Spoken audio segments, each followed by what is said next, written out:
What's on the menu today? Chicken Francese.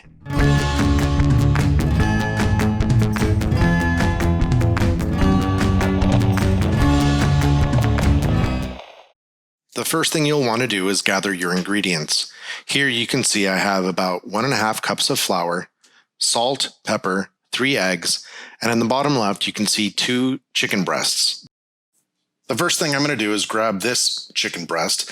I've gotten a cut that's not too thick. Yours might be thicker. Regardless, what you'll probably want to do is slice it.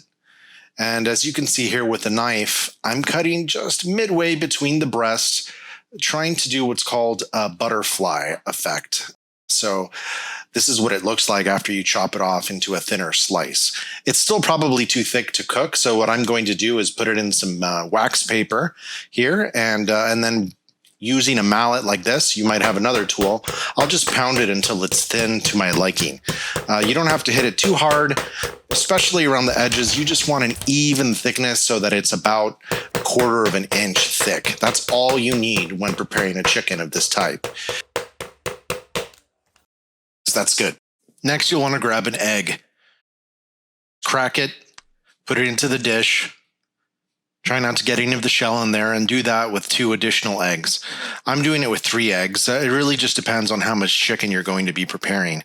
After you're done with cracking the 3 eggs, you'll of course want to grab your mixer and do your best to combine the yolk and the egg white section until it becomes basically what it would look like if you were scrambling your eggs.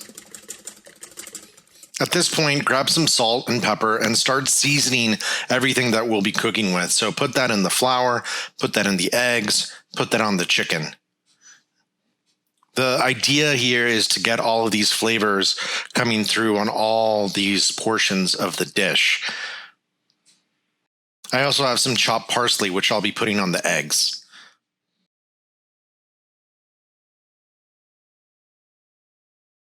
Then mix that up really well.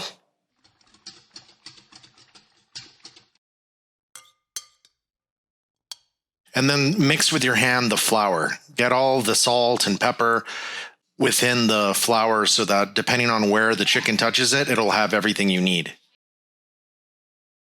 At this point, grab your chicken, put it in the flour, and you're going to want to cover it on all sides. The point of the flour is to take away some of the moisture, to dry it out.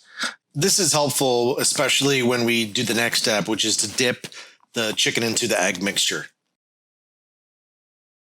Then take it into the egg mixture, flip it around, try to coat it as much as you can with the egg. Don't leave any portions that are still white, which means that the egg hasn't touched it. Again, you're not going to use all of the egg mixture, just enough so that when you pick it up, it's not dripping too much. And once you've done that, just set it aside. Grab the chicken, put it in the frying pan.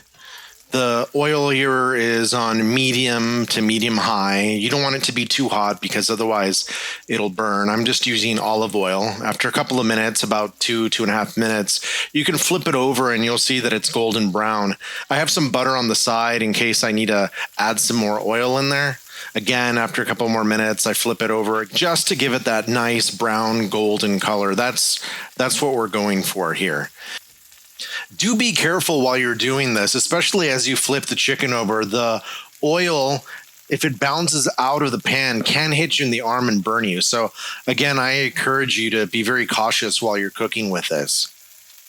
And when you're done, just take it out of the pan. At this point, you're going to want to deglaze the pan. I skipped the scene here. I apologize for that. I poured some white wine and chicken broth. I scraped the bottom. And now that I've done that, I add a little bit of butter and lemon juice and mix that all in together. Season it with salt and pepper, a little bit of garlic salt, and then I reduce the liquid just to capture the essence of all of those flavors.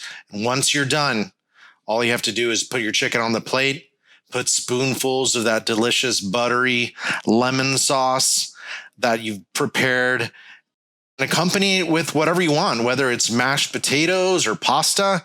That's Chicken Francese. I hope you enjoyed watching me make this recipe. I encourage you to try it at home. Thanks for watching.